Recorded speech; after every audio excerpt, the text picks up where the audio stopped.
Hey guys, it's Jason Daly Kennedy. You are on the Daily Kennedy, and this is the Parent Wrap, where we avoid the pitfalls and celebrate the pluses of parenting. So excited to be with my good friend Kate Dirienzo-Payne today here on the Parent Wrap, and Kate has a blog called Kill Coolness. Yep. Kate actually is the parent of kids under 2, twin boys, both who are 3. I'll let you tell us more about them and why you started Kids Kill Coolness. I started Kids Kill Coolness because prior to having children, I've always found journaling to be really therapeutic for me and as an outlet. And then after I gave birth, I sort of found I really needed that outlet again. Yeah. And blogging is the new, journal. Again.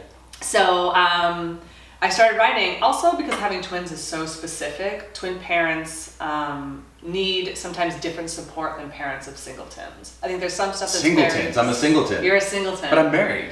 Well, you have singletons though. Ah, right. One at a time. So there's some things that are just general parenting, child rearing, and then there's some stuff that's really specific towards raising twins. A twin pregnancy is really different. Most are considered high-risk pregnancies. Most twins don't go full term. So there's a lot that goes into that. Right off the bat, you have 2 babies, and especially if you're a first-time parent and you have a newborn, you're like, I don't even know what's happening, and I have 2 of you. Right. And one thing that's really specific is scheduling. Twin parents tend to be on a really strict schedule, where parents of singletons can sometimes have more flexibility. As you know, I'm a foster father. I got a call at 1 o'clock on a Thursday, and at 4:45, 2 boys, and one was 3 months and one was 13 months, came to the door. Kate just knew exactly what to do. She wrote out the schedule that night, which we lived by a Bible, like with the older child and then for the younger child as well, because he was 3 months old.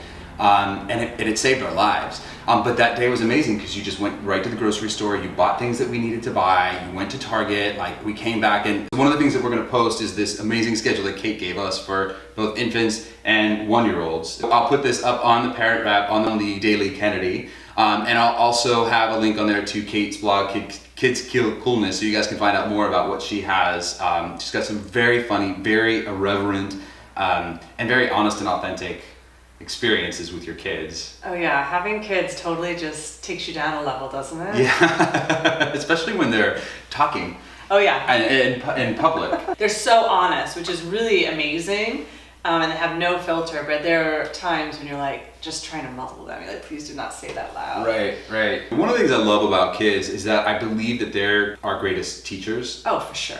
And while it's not great to be like, wow, that guy's really fat, right? I mean, which kids have said sometimes, because they don't know. There is a beauty to not having the censor button. When we're really honest about something, it allows you kind of to see where you are in regards to that. Personally, I felt like I've been sitting on the sidelines a little bit. And now as a parent, I don't want to be sitting on the sidelines because I want to be an example to my children who are going to inherit our community and our earth.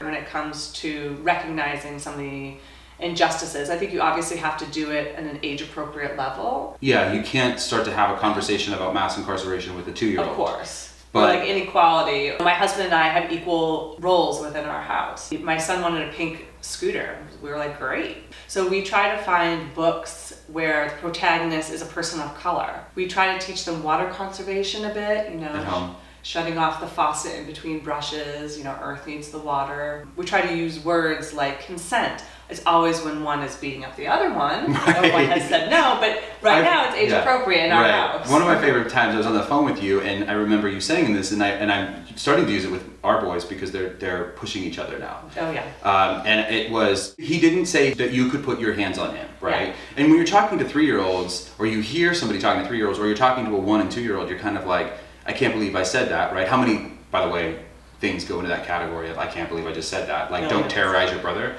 That's my favorite. Don't eat the dog food. Oh, they get worse. Oh yeah, I can't wait. But I mean, I love that because there's ingrained, right? Don't put your hands on somebody without their consent, no consent. And then, we don't have to course correct an 18-year-old because a 3-year-old, because that 18-year-old has had the information since they were 3 about, avoiding sexually offending women or they know what other consent men. means. Yeah. Well, the thing is that it isn't political. It's about love, it's about humanity, it's about making sure that we stand up for those who need the help. How about we do something that's like hashtag no sitting on the sidelines for all the parents out there? And I think what we could do is if we can post an act maybe a day where it is an encouragement to do something, take an action every day, which is hashtag no sitting on the sidelines. And I agree with you. When I became a parent, it became even more apparent to me that I wanted to take an active role in making sure that the world was a better place for our kids. I'm Jason Daly Kennedy. I want to thank you, Kate, for coming from Kids Kill Coolness. We can find you everywhere as Kids Kill Coolness. Thank you guys so much for being here on The Parent Wrap. That's a wrap.